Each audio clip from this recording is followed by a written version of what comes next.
Bharatiya Janata party देशातली एक लोकतांत्रिक party आहे। आपल्याला माहिती आहे की या देशामध्ये 2300 पेक्षा जास्त रजिस्टर्ड पार्ट्या आहेत। त्याच्यामध्ये बोटावर मोजण्या इतक्या राष्ट्रीय पार्ट्या आहेत। पण आपण जर विचार केला तर साधारणपणे एक भारतीय जनता पार्टी आणि दुसरी भारतीय कम्युनिस्ट पार्टी या दोन पार्ट्या सोडल्या तर सगळ्या पार्ट्या या कुठल्या तरी परिवाराच्या मालकीच्या पार्ट्या आहेत। आपण सगळ्या पार्ट्यांचा इतिहास बघा, त्यांचं जे काही त्या ठिकाणी स्ट्रक्चर आहे,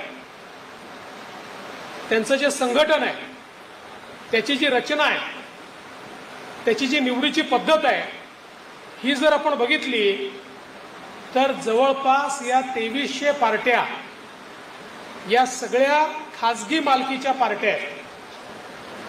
पण राष्ट्रीय पार्टी म्हणून, कारण कम्युनिस्ट पार्टी आता राष्ट्रीय पार्टी राहिली नाही, राष्ट्रीय पार्टी म्हणून देशामध्ये एकमेव भारतीय जनता पार्टी आहे जिची मालकी जनतेची आणि कार्यकर्त्यांची आहे। कुठलाही नेता या पक्षाचा मालक नाही। भारतीय जनता पक्षाचं संविधान आहे। या संविधानाप्रमाणे प्राथमिक सदस्य आपण तयार करतो।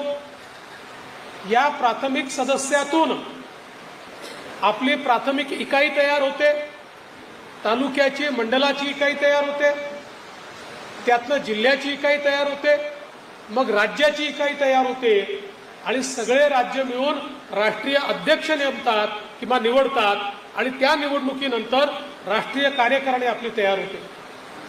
त्यामुळे खालपासनं वरपर्यंत पूर्णपणे लोकतांत्रिक पद्धतीनं चालणारा पक्ष हा भारतीय जनता पक्ष आहे।